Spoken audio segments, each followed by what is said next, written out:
At the top of the hour, nice to see everyone. Hello, and hope you're enjoying what is the pending rain. We'll always take moisture in the Yampa Valley, so that's a nice thing for the day. Hello and welcome to the September YVSC community meeting. I'm Michelle Stewart, the Executive Director of Yampa Valley Sustainability Council, and it's a pleasure to be able to convene this conversation and to see so many of you joining today. As many of you know, Yampa Valley Sustainability Council was established in 2009 as a nonprofit, and we are guided by the mission to serve as a leader, resource, and catalyst for building a sustainable and resilient Yampa Valley region. These monthly community meetings are designed to convene community partners and members so that we can connect, discuss relevant community initiatives, and identify common goals and challenges to find ways to collaborate and create more impactful and farther-reaching programs and practices throughout the region. For this month's community meeting, Wynn Cowman, YVSC's Waste Diversion Director, will be introducing this month's topic and our featured speaker, Rachel Setsky, Senior Policy and Research Associate from EcoCycle. And so I'll turn the floor over to her, and a warm welcome to Rachel. Thanks so much for joining us today. Before I turn the floor over to Wynn, I'll give a brief overview of how the meeting is structured. Following Rachel's 30-minute talk, we'll move into a roundtable discussion where I'll cue in some partners and entities who will share updates on their work. Sign me up. Share updates on their work as it pertains to recycling in the region. At the end of the meeting, I'll open up the floor to public comment. During the talks and throughout the roundtable, all are welcome to share resources, questions, and comments via the chat. And if you have a question or comment you'd like to pose during the public comment, you can either write your question in the chat, raise your hand, or unmute and make some sort of sound until I see you and I'll cue you in. Please do remember to keep your microphones on mute when you are not talking. And at this time, it is my great pleasure to turn the floor over to Wynn Cowman for the overview and introduction to Rachel. Thank you, Michelle. We're going to hear today about some really exciting news on the recycling front in Colorado, but first I wanted to give a little background about where we sit currently. It's no secret to most of you on this call that Colorado is has one of the lowest recycling rates in the nation at only 15% as compared to the national average of 32%. In the Yampa Valley, absent data, we're not exactly sure what our recycling rate is, but according to the recent City of Steamboat Springs recycling study, it's estimated to be around 9%. When we compare that to our peer mountain resort communities, the Yampa Valley is recycling half to 1/3 that of our peers, such as Summit, Eagle, Gunnison, and Pitkin counties. One thing that makes Routt County unique is that waste management and recycling are entirely privatized with private haulers and a privately owned landfill. In Moffat County, like the other counties that I mentioned earlier, the landfill and recycling facilities are publicly owned and operated. Given the Routt County Climate Action Plan target of 46% recycled by 2030, it's clear that we have our work cut out for us. And fortunately, Rachel is here today to share some good news about an exciting opportunity that puts Colorado at the forefront of recycling and presents an opportunity for our region to reimagine how we recycle. It is my pleasure to introduce our speaker today, Rachel Setsky, Senior Policy and Research Associate at EcoCycle. EcoCycle is a zero waste pioneer and one of the nation's oldest and largest nonprofit recyclers. Rachel has been with EcoCycle since August of 2019. In that role, she researches trends and best practices in recycling, compost, and zero waste in order to support EcoCycle's education and advocacy work. Her work has focused on providing policy and program solutions at the community and state levels, as well as studying diversion access, trends, and scalable solutions across Boulder County and Colorado. Rachel is the co-author of the annual State of Recycling and Composting in Colorado report, as well as a report for CDPHE on access to recycling and composting in Greater Colorado. She is proud to be an active member of Recycle Colorado's Rural Colorado Working Group, which is where I have had the pleasure of working with Rachel. Rachel brings valuable and relevant research and policy updates to our meetings, and we all benefit greatly from her work as well as her insight. Welcome, Rachel, and thanks so much for being with us today. And I'll turn it over to you at this time. Thanks, Wynn, and thank you everyone for having me here. I have to apologize, my slideshow just did something funky and I'm having a hard time getting it into slideshow presentation. So please bear with me. I'm sorry, I'm gonna have to give it to you in the more notes version, but hopefully that'll be okay. Is it possible for me to share my screen? Yeah, you should be set up for it now. Okay, great.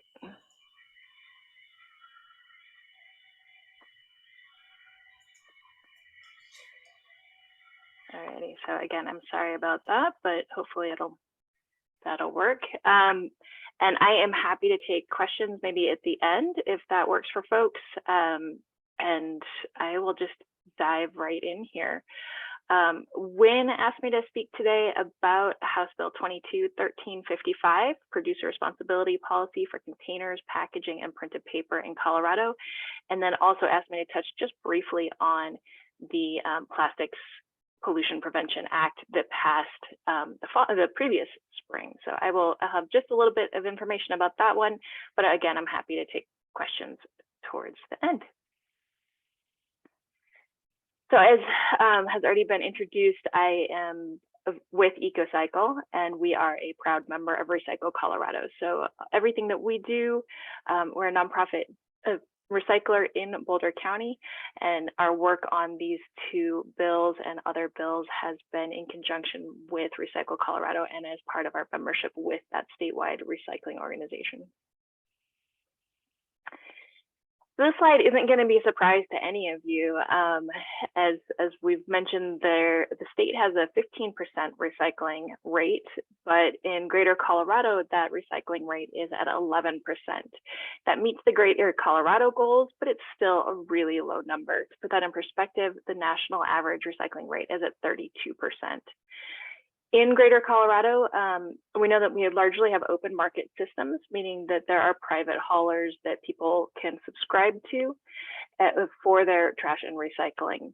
We know that in municipalities that have 5,000 population or more in Greater Colorado, 80% of residents have some sort of access to curbside recycling, but only 33% of residents in those municipalities have guaranteed recycling through a municipal hauler, such as Durango or Denver or Longmont, or through a contract with through the municipality to a hauler. And we also know that especially on the Eastern Plains, but in parts of Greater Colorado outside of the plains, there's a larger reliance on drop-off centers than there are in the Front Range. And we also know, again, it won't be a surprise to any of you, that there are added challenges for Greater Colorado. There's lower population density, which means it takes longer to gather materials together, harder to get people to bring materials to central sites, and also higher transportation costs. And of course, in an area like Steamboat, there's an influx of service need from seasonal tourism. Those are kind of the challenges, but the exciting thing, as Wynn mentioned, is we had this huge bill pass this last legislative session. Producer responsibility system is going to be a game changer, not only for Colorado, but we are being looked at as a national model. We're the third state in the nation to pass a bill like this, and ours was the biggest of those first three. California has since passed one, and there are other states who are actively reaching out to us and working on their own bills, looking at how we can help them move forward with their own bills. The reason that it's such a game changer is that this bill, this policy is going to help us dramatically increase our recycling rates, and in doing so, reduce climate pollution. It's going to provide free recycling for all Coloradans, including those living in apartments and those in rural areas. It will develop a clear and common list of what can be recycled statewide. Whether you're in Denver, Durango, here in Louisville, or up in Steamboat, we'll be able to know what goes in the recycling bin. It's going to save local governments money. The governments that are already investing in curbside type recycling programs or drop-off center recycling programs will be saving money. And it's going to support Colorado businesses by creating a more resilient supply chain of all these valuable materials that we're currently really desperately needing. And of course, it's going to create financial incentives for the companies participating in the program to reduce the packaging they use and to use more environmentally friendly and recyclable materials in their packaging.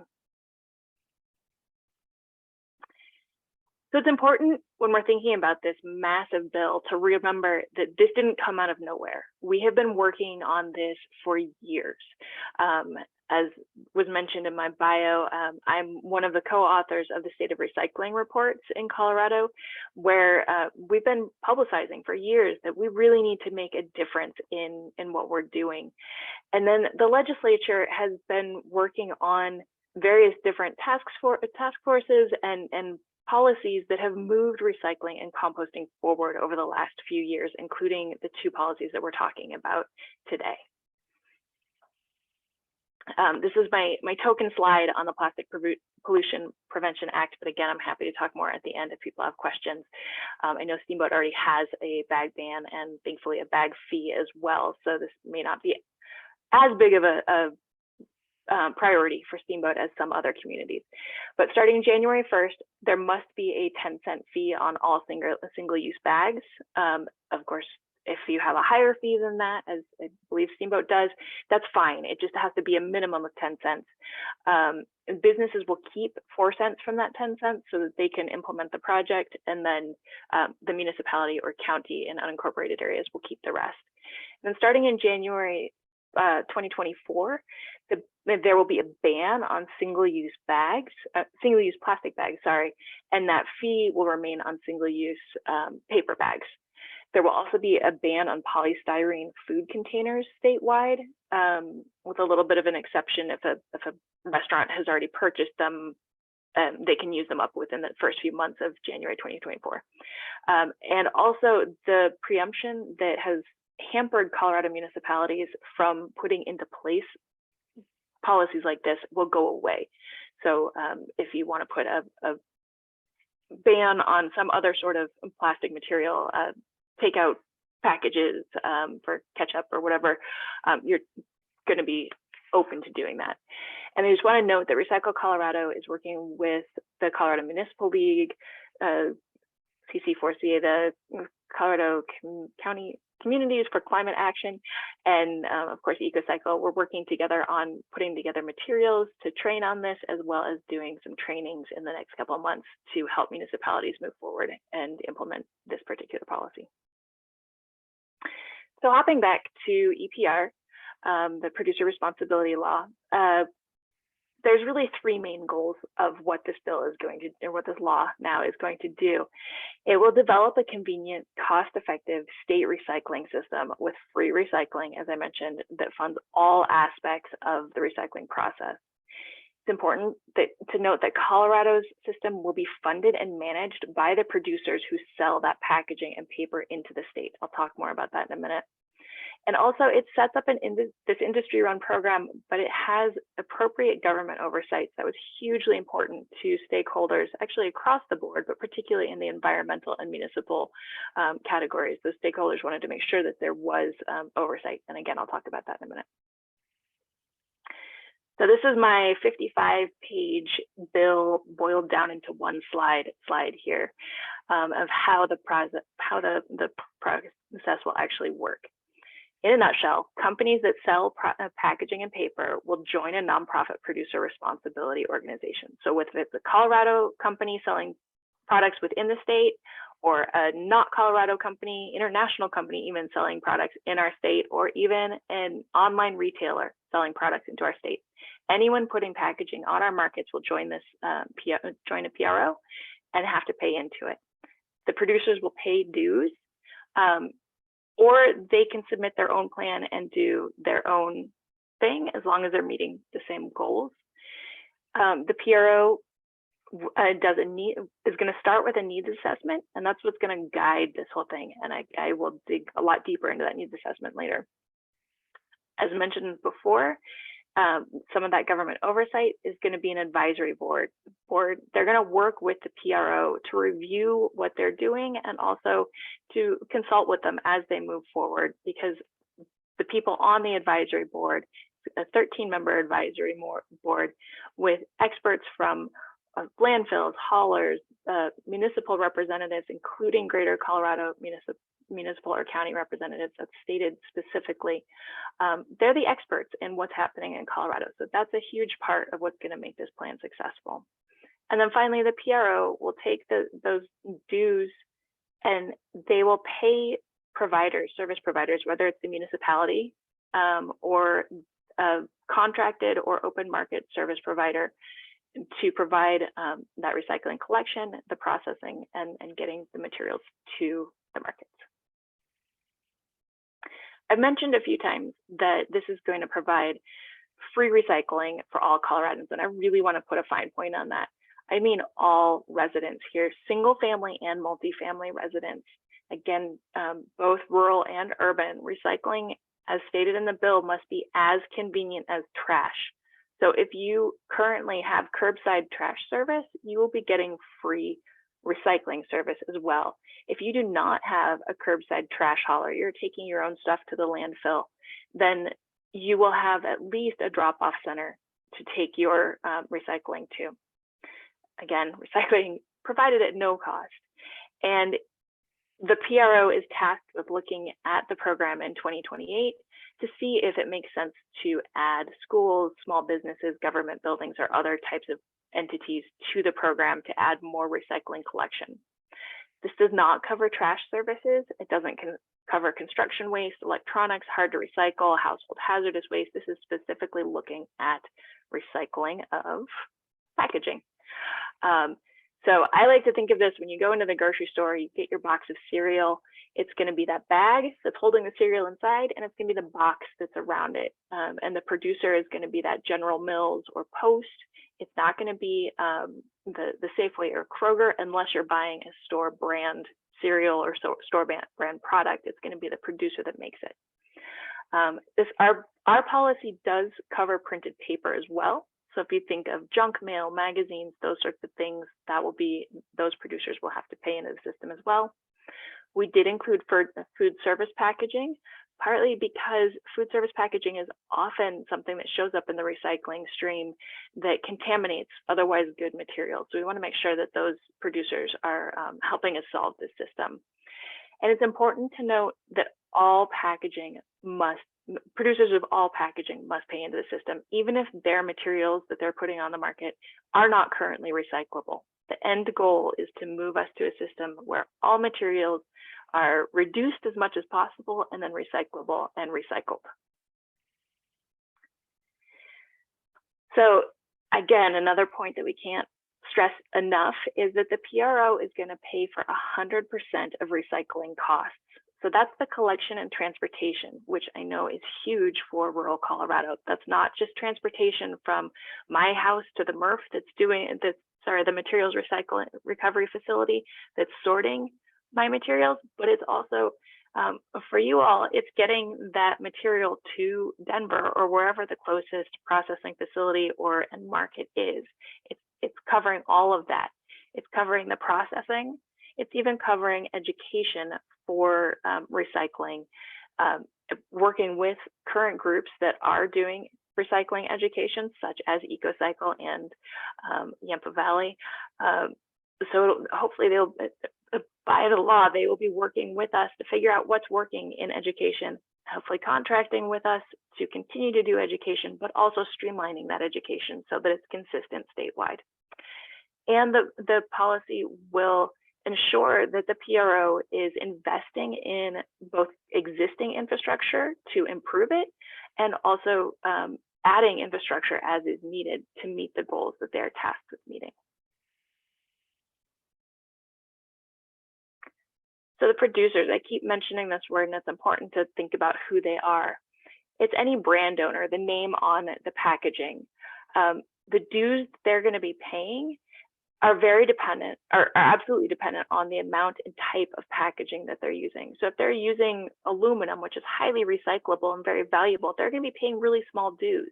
If they're using something that's much less recyclable, such as certain plastics, they're going to be paying a lot higher dues. So we're trying to encourage, again, that circularity. And we do have quite a few exemptions in our policy to make sure that the bill is not overly burdensome on small producers or some local or otherwise regulated industries.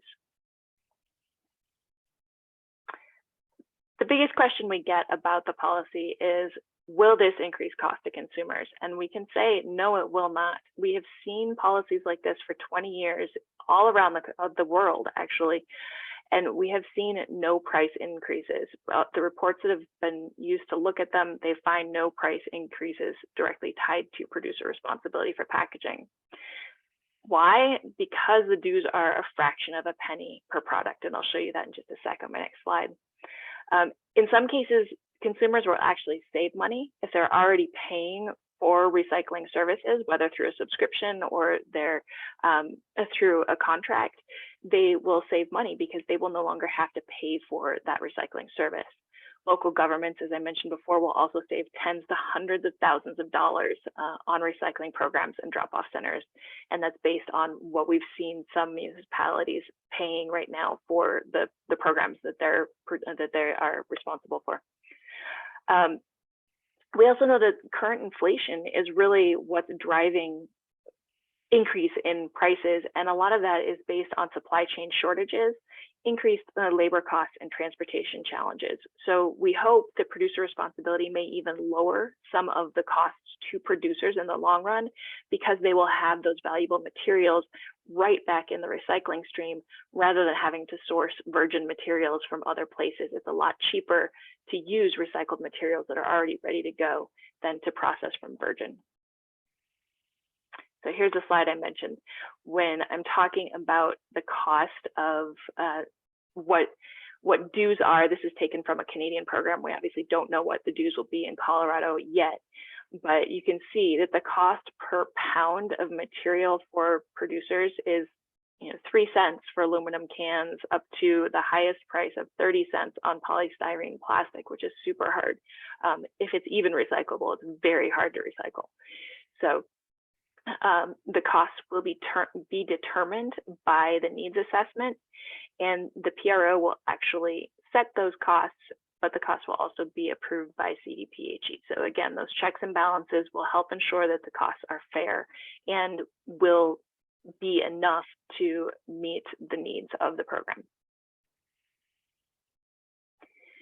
I've mentioned this already, but it's super important. This program, as we have it defined in Colorado, will maintain a municipality's right to choose how they want to be involved, if they want to be involved in recycling in their municipality. So it's not going to come out and say every municipality must now do recycling. So the PRO will contract with private and public service providers that can show that they are meeting recycling goals. If that service provider is the city of Longmont or the city of Denver, that's fine. It can be through a city, or in my case, through Louisville. They can do it through the contract that Louisville already has in place. If a municipality has very open market, it can be done that way as well. The key, though, is that the recycling provider has to be able to show that they are meeting the same goals that the PRO will be legislatively held responsible to meet. The PRO is also tasked with utilizing and expanding on existing businesses. So they're not going to come right in here and say, hey, we're going to create a whole new hauling system and we're going to do all the hauling in the state. They need to work with the existing businesses that are here in the state, which is actually a boon for those businesses because there's a lot of untapped market that this will help to reach. And as I mentioned before, it will cover 100% of the net cost for providers. This slide, I think I've already sort of mentioned, but I really want to be clear that the PRO is the entity that is going to be managing this program, but they are working not on their own. They are working in conjunction with this volunteer advisory board that, again, has at least one, if not more, representatives from Greater Colorado on it to make sure that the PRO is really meeting the needs of our state.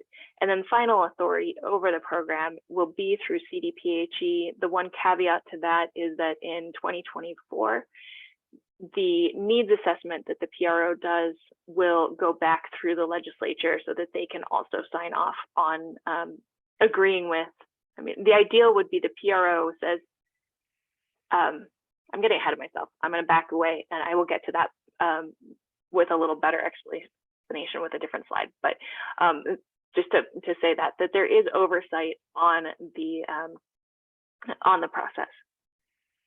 So here's my timeline, or our timeline.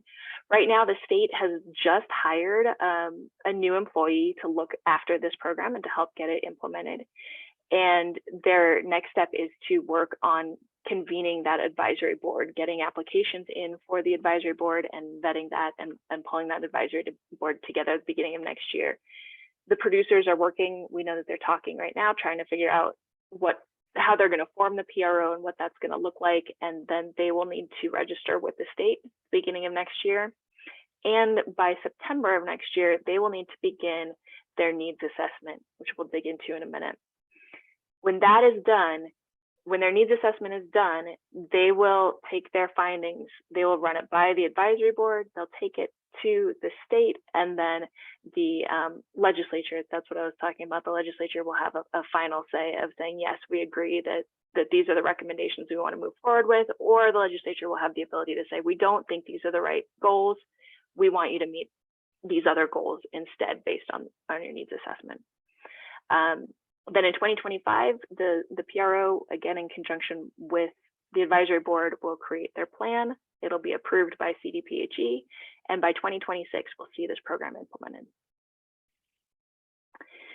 So the needs assessment, that's this first major hurdle, has about 5 goals. The first is that the PRO will determine 3 scenarios. Right now, we don't have the data to say that the PRO really needs to have Colorado at a 50% recycling rate or any other number. We couldn't make that number up. So part of the needs assessment is to figure out 3 different scenarios of what goals the PRO should be meeting. The needs assessment will also help them to determine what kinds of capital costs are needed to get there, like back to that infrastructure investment and the service provider investment. How much do they need to invest? How much do they need to continue to pay to meet those goals? There's specific data that they need to utilize from the needs assessment that will feed into the plan that they have. And the needs assessment will help them determine their list of recyclable materials, that one uniform list, wherever you are in the state, that people will be able to recycle. And number 5 is particularly important. We wanted to put it in here exactly as it's written in the bill. The needs assessment must be inclusive of and address the needs of all geographic areas of the state. So this whole program, we want to make it very clear that this is not a Front Range program. This is not a Greater Colorado program. This is a Colorado program, and it needs to meet all those needs. Another huge key to the success of this program is that there is built-in accountability. As I've mentioned, the recycling goals that the PRO will need to meet will be pulled directly from the needs assessment with input from the advisory board, CDPHE, and the legislature. They'll have the final say. And then the PRO will be required to meet those goals and to make sure that the materials being collected are being recycled through responsible end markets. The PRO will contract with service providers that can show that they are helping them to meet those goals, that they're actually recycling those materials as they say. And the PRO is going to need to provide annual reports and audits, third-party audits, to show that this is all happening. And then every 5 years, there'll be a new needs assessment to make sure that the needs are being met, the needs of the state are being met, and also to revisit those goals that have been set in a previous one to see if we can hopefully move them up so that we're recycling more. Just a couple more slides here. There are things that local governments can do, and I'm really excited that Steamboat asked me to present because you're doing the first thing. You're learning about producer responsibility and how this program is going to work. We hope that you'll reach out to your legislators and thank them for supporting this and promote it to your residents as well. This is pretty amazing that we're going to have free recycling in a couple of years. Another thing that's really important in the next year and a half is to provide input, well, ongoing, but particularly in the next year and a half. Provide input, suggest who you think might be a good person from your area to be on the advisory board, and also think about the needs assessment and the PRO plan to continue to put input into that, but also look at your local area. What are your goals? What would you love to see, not only in Steamboat, but throughout your county? How would you really love that to look? Because you all providing that information to the PRO, you're the experts, and you can help drive the way the program is implemented. And then the last thing that municipalities really can be doing is implementing policies and services that will help you to benefit immediately as soon as 2026 comes along, that your residents will immediately be seeing the benefits. Municipalities, if they don't already have universal hauling contracts, that's a great thing to look at. Looking at requiring volume-based pricing. Maybe that volume-based pricing doesn't start right away. Maybe it's set up so that everyone's on board to roll that out in 2026 when there'll be funding for it, but to really look at it and promote it with your residents. Identify a site for a multi-stream drop-off center if that feels like it's something that's important to you. I know maybe folks from the rural areas around Steamboat could benefit from a drop-off center within town. That if you all can think through, this is the site where we would like to locate that. Can we co-locate that with household hazardous waste or other materials? Those wouldn't be paid for through the plan, but of course, if you can do that thinking and have that information ready, that's going to be super helpful for getting the best plan for Steamboat and the surrounding area. I'm drawing a blank. I think your haulers are required to report, but I'm not positive. So if they aren't already, adding ordinance that would require reporting and licensing, and then updating any ordinances or business codes about building and remodeling for multifamily and commercial buildings to ensure that they have equal space for recycling as well as trash. And then the last thing I will lead you with, and then I'll stop sharing, is we do have a really great website that Recycle Colorado put together leading up to the passage of the bill. Right now, that's how it still looks, but we're working on updating it such that it will also be a hub for municipalities and counties and local organizations to look at, to find out what's currently happening and how we can move the implementation forward. So recyclingforallcoloradans.org is that website, and hopefully you all will check it out. So I'll stop sharing and would love to continue the conversation.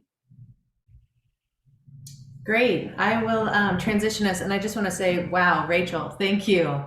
You are incredibly skilled at taking what has been, a long process and a complicated process and really distilling it out to, what are the key things that we should be thinking about moving forward to prepare for this very exciting legislative opportunity. So thank you. Fantastic presentation.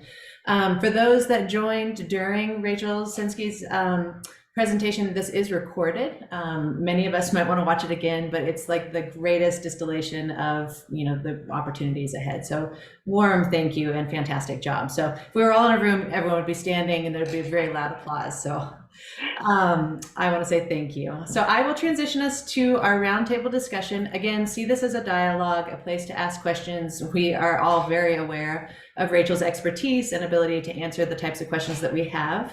I'll just lead us in by saying I joined for some of the testimonials as it was being considered, HPR was being considered. And I will say that hearing the other testimonials from individuals from rural parts of the state, there's so much that we have in common. And I think that that's why this moved forward in such an energized way. Things that we heard were, kind of chronic high contamination rates in our local streams, uneven access to recycling. Some had access, some didn't have access at all. And then really just regional burdens associated with the high costs of recycling processes, for instance, distance to the processing facilities. So the opportunity ahead to just equalize opportunity and free access to recycling is incredible. So I have teed up a handful of regional partners who will just share updates or comments that relate to regional recycling opportunities and outlooks. First up is Councilor Gail Gary to talk about some of the opportunities with the city. I think your slide that showed some of the kind of first essential steps to increase preparedness moving forward with the opportunity with it to roll out, producer responsibility rollout are underway here. So I will welcome Councilor Gail Gary to the floor. All right, thank you, Michelle, and thank you, Rachel, for providing that information. That was a great overview. And I am on city council, for those of you who I haven't met. I also want to call out a couple of my colleagues who have joined us today as well. Councillor Dakota McGinley, as well as Councillor Joella West. So excited to see them on the call, as well as we kind of continue to educate ourselves about the Extended Producer Responsibility Act. I think as it, is pointed out, I really appreciate your slides in terms of, policies that we can implement and kind of things that, we can do to get our community ready to take advantage of the Extended Producer Responsibility Act. As Wynn noted, and I think as was noted, we've got a pretty low diversion rate at this point. But the good news is that I do, based on kind of this presentation, it reinforces that we do have a lot of pieces at play, and we also have a pretty strong foundation for moving forward. And we also have a group of dedicated, passionate people in this community, a lot of whom are on this call today. So, with that, I feel like we'll be in a great position to move forward. Not to, take up too much time, but we, as I say, we do, have a waste diversion plan. We have a climate action plan that has set forth, specific goals. We recently entered into with the city and with the county and all of the other municipalities in the county into an intergovernmental agreement to create the Climate Collaborative Board to implement the climate action plan. And, certainly one of those strategies is waste diversion. And I'm excited to report that we do have Yampa Valley Sustainability Council as the management entity, kind of helping guide us and move us forward in terms of making sure that from our plan doesn't sit on the shelf and that we actually get the various different strategies, implemented. And as I mentioned, we're in the process right now of standing up the various different sector groups, of which the waste diversion sector group will actually be, meeting this week. And and we have numerous different goals set forth, in the climate action plan. They also incorporated in actions that we adopted as part of a waste diversion strategic plan that was adopted back in 2019. But, certainly one of those is working on state level initiatives where we can work collaboratively to identify, implement waste reduction solutions that are specific to Northwest Colorado and specific to Routt County. And I think, as you noted, Rachel, there are different and unique challenges that are out here, in Northwest Colorado and Routt County. And those are the ones that I think we're, interested in and certainly want to continue the conversation with through the EPR in terms of how do we address those. As we've got a lot of these pieces in play.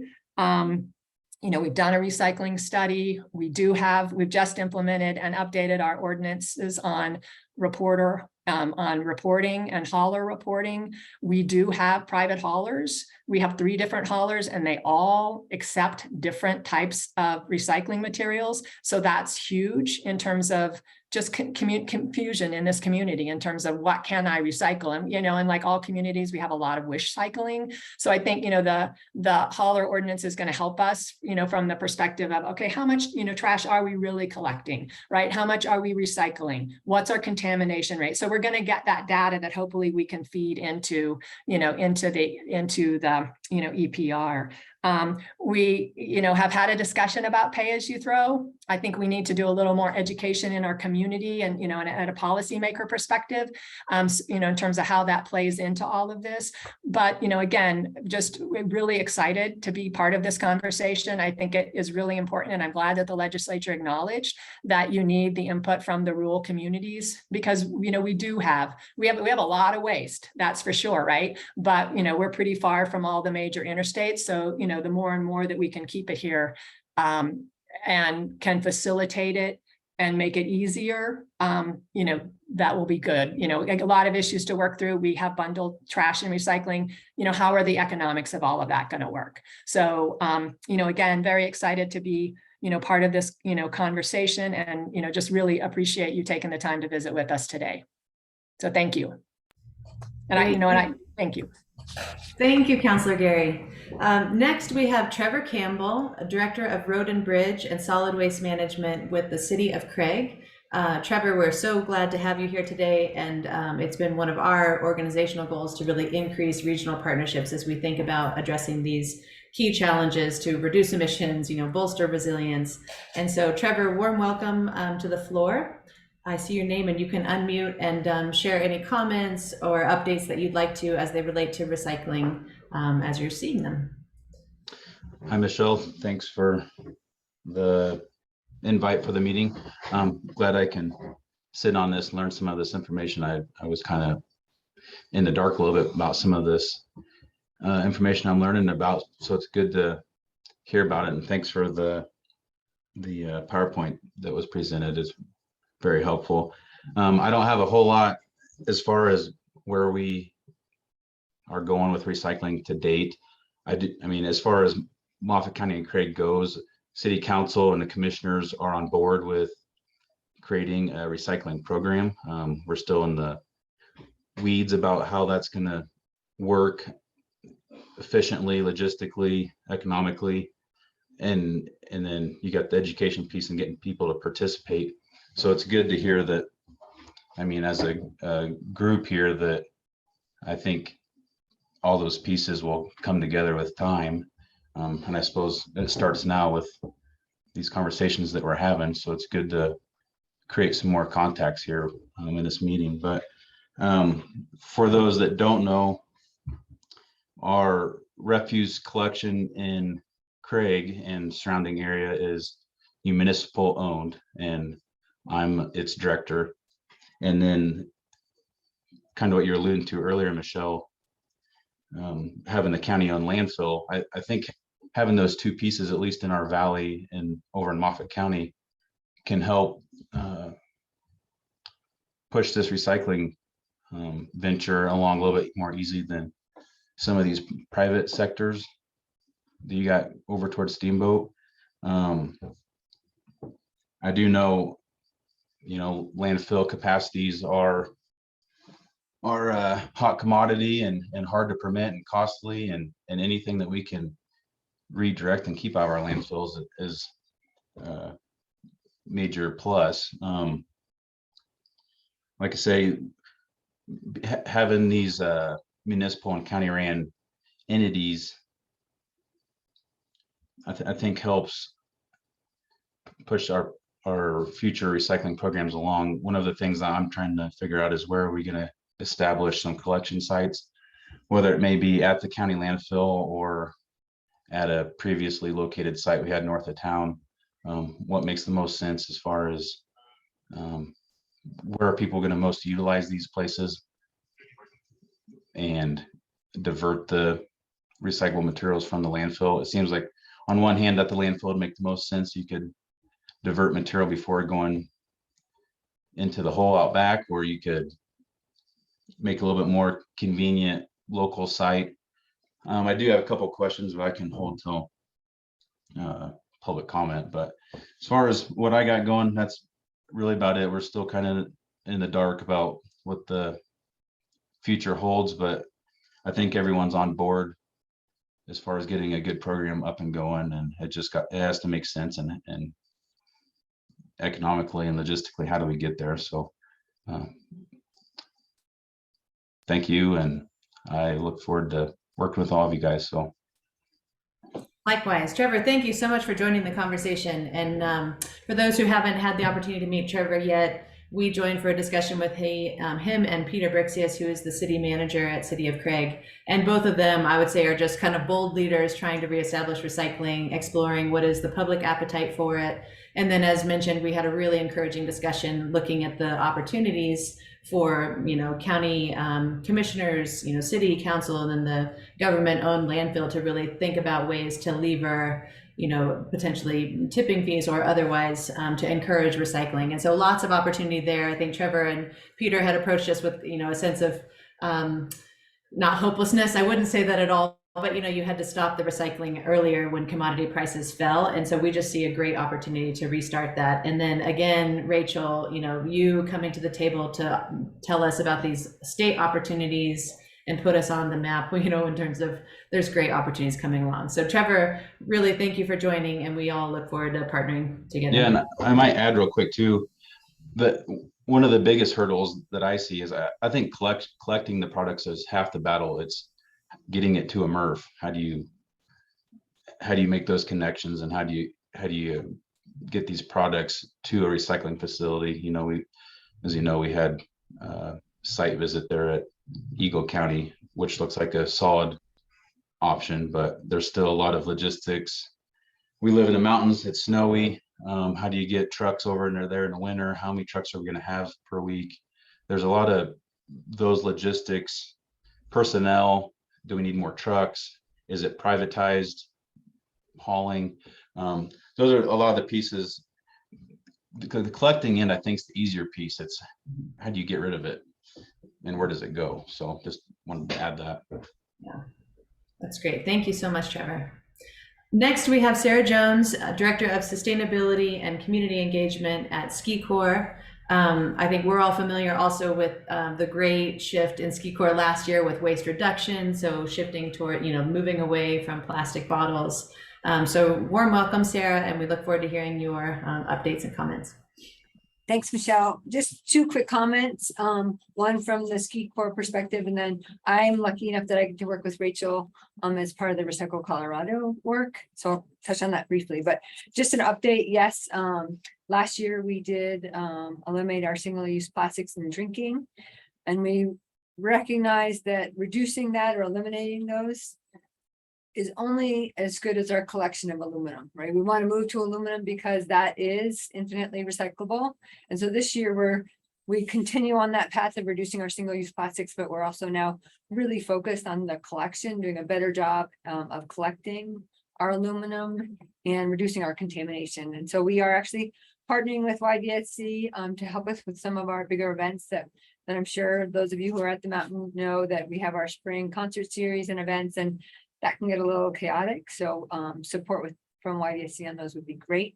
We're also working on really doing a better job with staff training and with signage. So we hope that will really help us from that perspective. We are also working, we have purchased a in-vessel composter, and we're working right now with the city and the state and our internal stakeholders on getting that up, going, permitted, and ready to go by the summer. We hope the summer of 2023.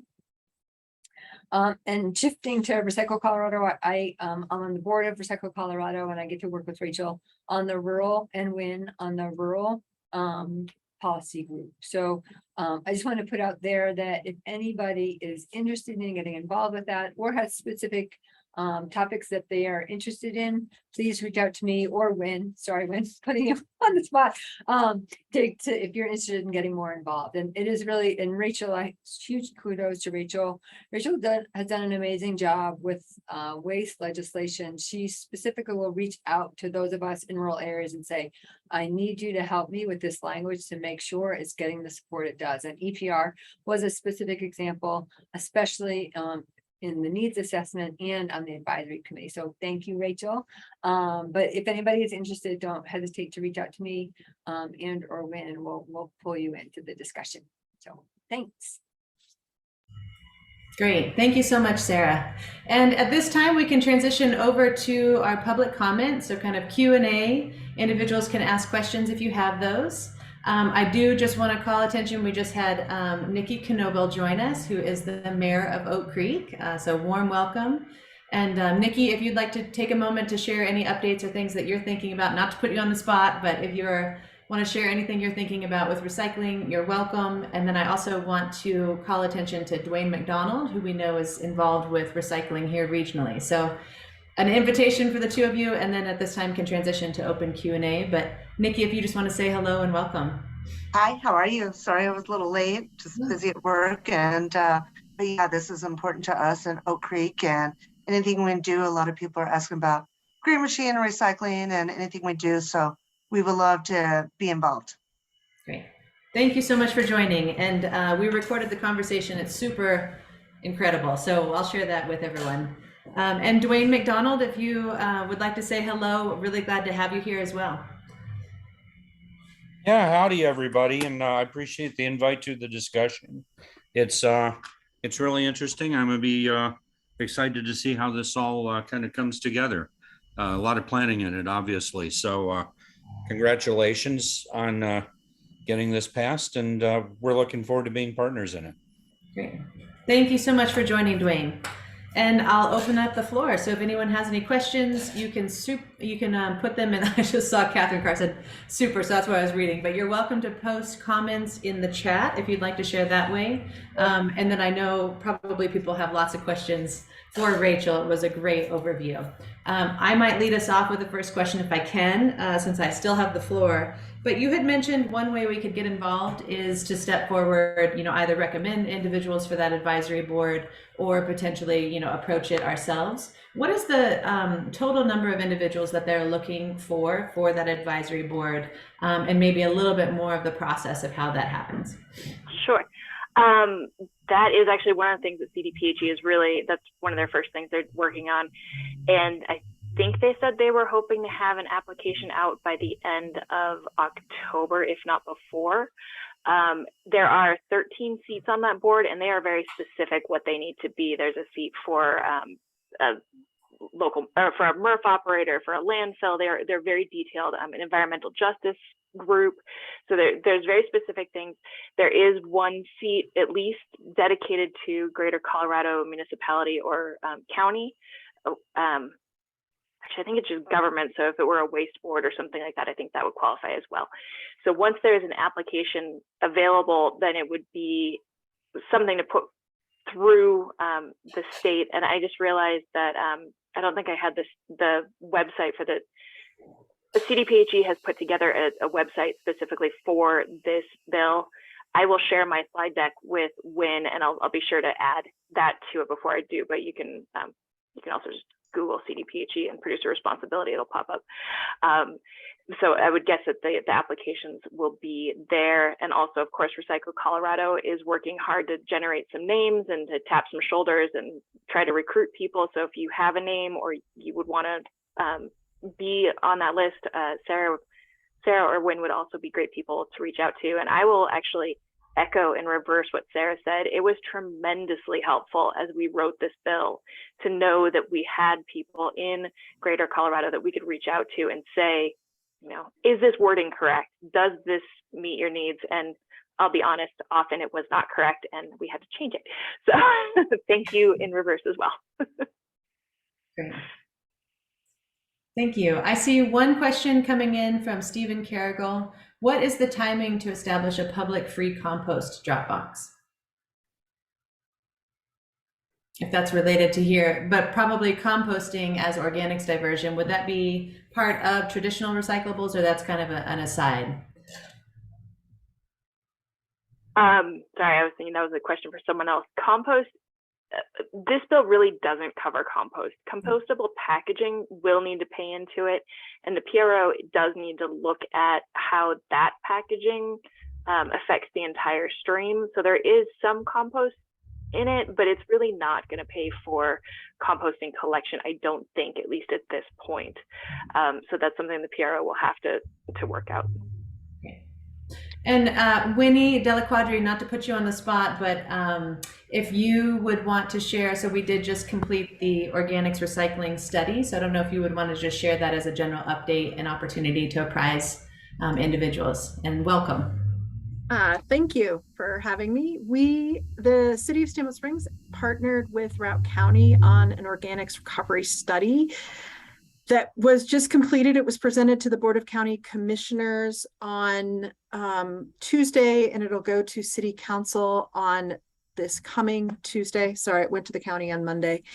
And essentially, there are 4 different tiers of recommendations that go anywhere from education and outreach to technical assistance to government resources to pay as you throw to mandatory organics collection to subsidized drop-off centers. So all sorts of recommendations. We are presenting the highest priority recommendations to City Council this coming Tuesday.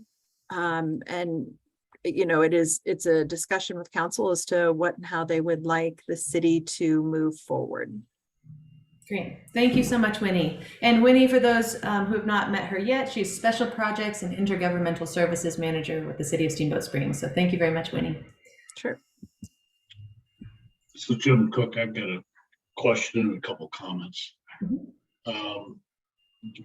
First of all, every time I see the numbers as it relates to the state of Colorado versus the rest of the nation, and in particular, Route County, 50% compared to other counties, it makes me want to throw up.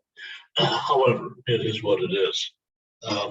As it relates to glass has been a commodity that has gone back and forth as to its ability to be recycled. In some areas, they're crushing it and using it actually in their composting programs. But other states have for years had an exchange program where if you bought a case of beer and you took back a case of bottles, you got your deposit back on those. And is that something that we could consider in moving that along? And I don't want everybody to think I'm a wino, but I just happened to read my latest edition of Wine Spectator. And in the wine industry, they're making bottles that are lighter and thinner now to cut down the amount of glass that needs to be recycled. And the wineries are going to start to offer deposits for wine bottles that they can recycle, which I'm sure saves them a hell of a lot of money. My last comment is I see where small businesses push back to 2028 relative to working with them. And in a community the size of Steamboat, we are small business. That's what we are. And I'm a little bit disappointed with that date because that's where I think, the pickup for residents free throughout the city is great, but small business is where we could really use some immediate relief because those god-awful dumpsters in our alleys are still collecting. 65% of its volume is recyclable organic materials, and the rest of it is either in other recyclables, and a very small part of it is really trash. And it would be nice to be able to kickstart that off a little sooner with some kind of an initial plan. Thank you. You bring up some really great points. I'm going to do the first two together, glass and the deposit system. These are all things that have been considered throughout this process. Glass in Colorado actually is entirely a circular market.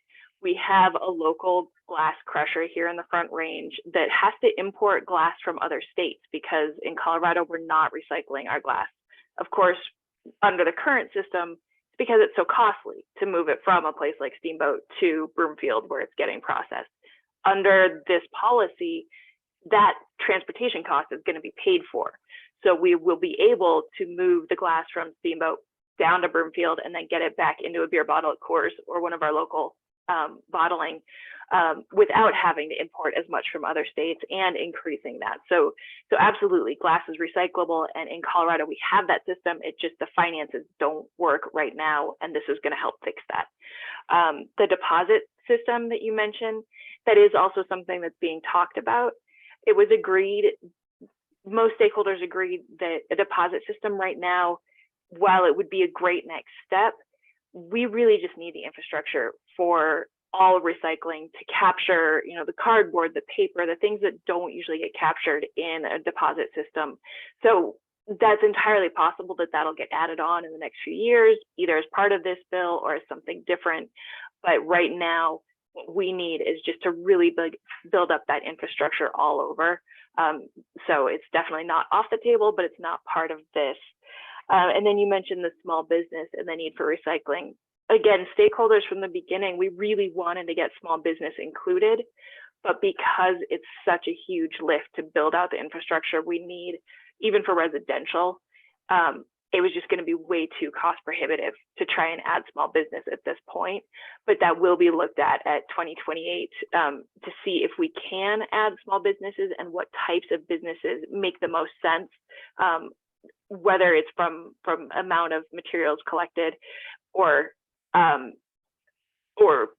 so, you know, if you're talking about bars or events or things that produce a lot more glass and cans, or if you're talking about, you know, a strip mall that has all their stuff together, how can this program be rolled out in the most cost-effective way to get the most tons back as we move forward? So I hope that answers your question. Follow up to that. Yes, you answered partially that. I'm specific to the downtown because that has the most intensity, especially of food service establishments, where glass is predominant in their dumpsters. So you're telling me the transportation costs will be covered for private haulers, private, as we all know, our landfill is privately owned. And right now, we all know that glass is going into the landfill, okay? And so how can we effectively follow up with that private owner to make sure that he knows that the transportation costs for glass at the Front Range are going to be covered and it doesn't go into the landfill anymore? Well, I'm going to, so Jim, thank you so much for your wonderful comments and questions. And I think these are the types of opportunities that we have as we move forward, you know, as a region to take advantage of these exciting state legislative opportunities to bolster recycling. So unfortunately, we've reached the top of the hour, and I just want to say thank you, Rachel, Senior Policy and Research Associate from EcoCycle, for joining us today. It has been fantastic. We all look forward to continuing, you know, being in contact with you. You're an incredible thought partner and really skilled at distilling complex information into palatable, really readily interpretable information. So thank you.